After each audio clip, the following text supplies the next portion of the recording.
Bos, siapa sih yang nggak tahu cireng? Jajanan khas dari Jawa Barat ini sangat populer dan banyak memiliki penggemar ya. Istimewanya nih, sekarang cireng nggak hanya tepung tapioka aja bos, tapi udah ada isiannya nih. Ini dia bos, cireng istimewa olahan Pak Rianto asal Tambun, Bekasi. Doi sukses mengubah nasibnya dari seorang karyawan pabrik besi menjadi pengusaha produsen cireng. Meski kelihatannya moncer, tapi saat ini Doi lagi digempur cobaan bos. Doi lagi ngalamin penurunan omset sampai 60%. Wah, kok bisa ya? Terus gimana ya cara Doi mempertahankan usahanya? Kita samperin langsung aja ya bos. Halo bos, saya usaha ini sudah dari tahun 2010. Pasang surut, jatuh bangun sudah pernah saya rasakan. Mau tahu perjuangan saya? Tetap di Cuan Bos.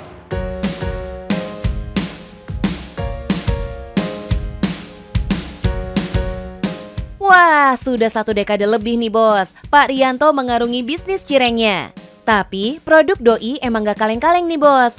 Pak Rianto berinovasi agar cirengnya berbeda dengan cireng yang lain nih.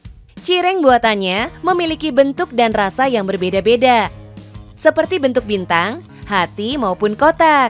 Masing-masing bentuk memiliki cita rasa dan isian yang berbeda ya bos.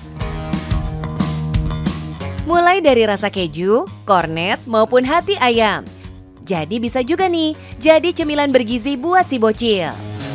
Nah, untuk memenuhi gizinya, kita isi dengan isian keju, ada isian ayam, ada isian kornet. Soal rasa, dijamin enak bos. Garing di luar dan kenyal di dalam. Apalagi dengan berbagai varian isi yang diolah serupa pastel. Jadi nggak bakal aut-autan nih kalau makan cirengnya bos. Harga yang ditawarkan juga murah aja nih, mulai dari Rp1.000 per piecesnya. Harga jual ini sudah disesuaikan dengan target pasar pelanggannya, termasuk para pedagang gerobakan juga bos. Awalnya itu kita ke kantin sekolah, terus kemudian ada orang yang jualan gerobak yang ketika mereka ingin menambah dagangan, mereka ngambil cireng. Nah dari situlah inisiatif, oh tambah lagi sepertinya gerobak sangat efektif untuk jualan cireng ini. Jadi wajar aja ya bos, makin lama orderan cireng buatannya makin banyak nih.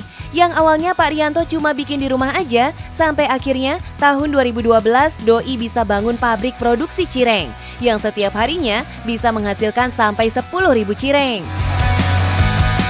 Tapi bos, namanya usaha pasti ada naik turunnya ya. Tidak selalu selamanya di atas. Saat ini usaha cireng Pak Rianto sedang menghadapi masa-masa sulit nih bos. Lahan pabrik cireng Doi terkena dampak pembangunan infrastruktur kereta cepat yang mengakibatkan akses ke pabriknya tertutup nih. Alhasil pelanggannya pun jadi susah bos kalau mau beli cireng ke pabriknya Pak Rianto. Duh, sabar ya Pak.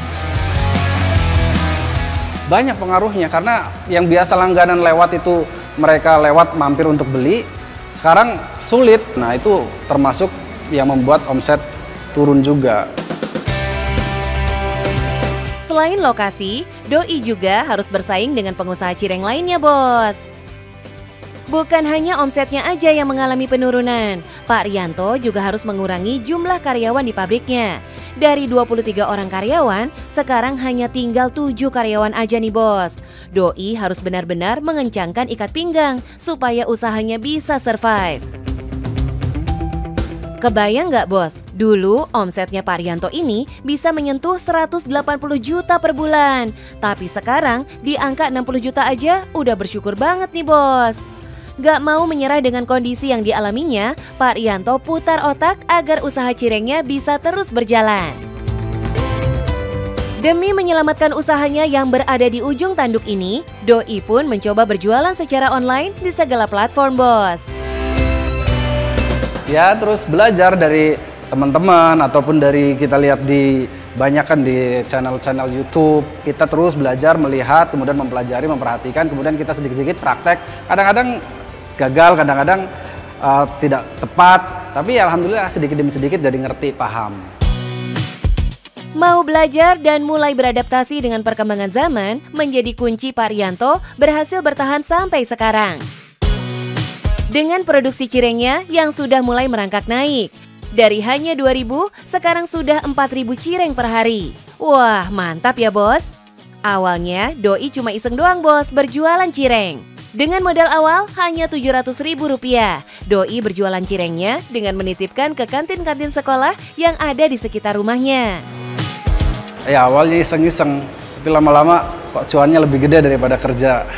Kebetulan saya pas butuh uang untuk istri melahirkan. Sedangkan saya nggak punya pekerjaan lain yang bisa menghasilkan cuan yang lebih besar. Makanya coba deh jualan ini yang kelihatannya laris dan alhamdulillah laris. Iseng-iseng berbuah cuan nih bos. Cireng perubah nasib yang sukses bikin Pak Rianto naik haji. Dari hasil usaha cirengnya juga, Doi bisa mengumrohkan kedua orang tuanya. Wah, angkat topi nih buat Pak Rianto bos. Selain itu, dari usahanya ini, Pak Rianto turut memberikan rezeki buat banyak orang bos. Pantes ya, usaha ini kudu bertahan bos. Sayang banget kalau sampai tutup, karena bukan cuma karyawannya aja, tapi ada juga pedagang gerobak yang turut menggantungkan rezeki di usaha cireng Pak Rianto. Habis ya nyisa dikit, ya yang namanya orang jualan pasti ada, ya kadang rame, kadang ada sepinya 250, kadang nyampe 300. Wadaw, lumayan banget tuh bos. Pak Hari bisa menjual cireng segitu banyak. Asyik deh kalau sebulan aja Pak Hari bisa ngantongin omset 6 jutaan. Selain berjualan online, jualan offline-nya nggak kendor nih bos. Nggak hanya nyetok ke pedagang kaki lima dan kantin-kantin sekolah aja, Doi juga nyetok cireng frozennya ke toko-toko yang menjual frozen food. Jadi yang mau cemil-cemil di rumah bisa banget nih bos. Pengusaha yang hebat pasti teruji melewati cobaan usahanya ya bos. Bos, sebagai pengusaha itu nggak mulus-mulus terus. Kita tuh harus tangguh. Yang penting cuan bos.